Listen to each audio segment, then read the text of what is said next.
Bună, fetelor! Deja știți că atunci când mă adresez vouă vin doar cu vești extraordinare și minunate.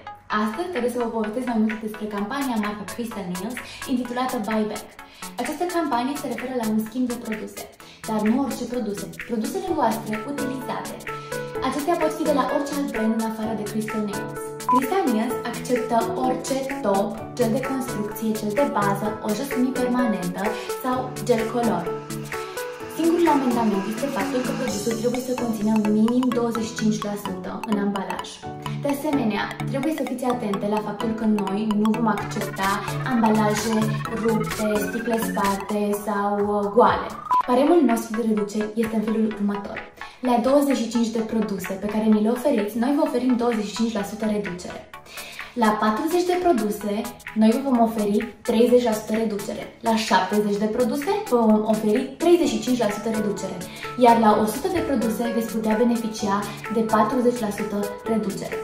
Ceea ce este foarte important este faptul că numărul produselor pe care ni le oferiți trebuie să fie identic cu numărul produselor pe care le achiziționați.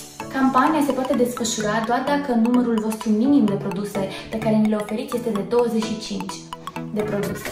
Campania noastră se desfășoară exclusiv pe site-ul nostru oficial www.crystalnails.ro.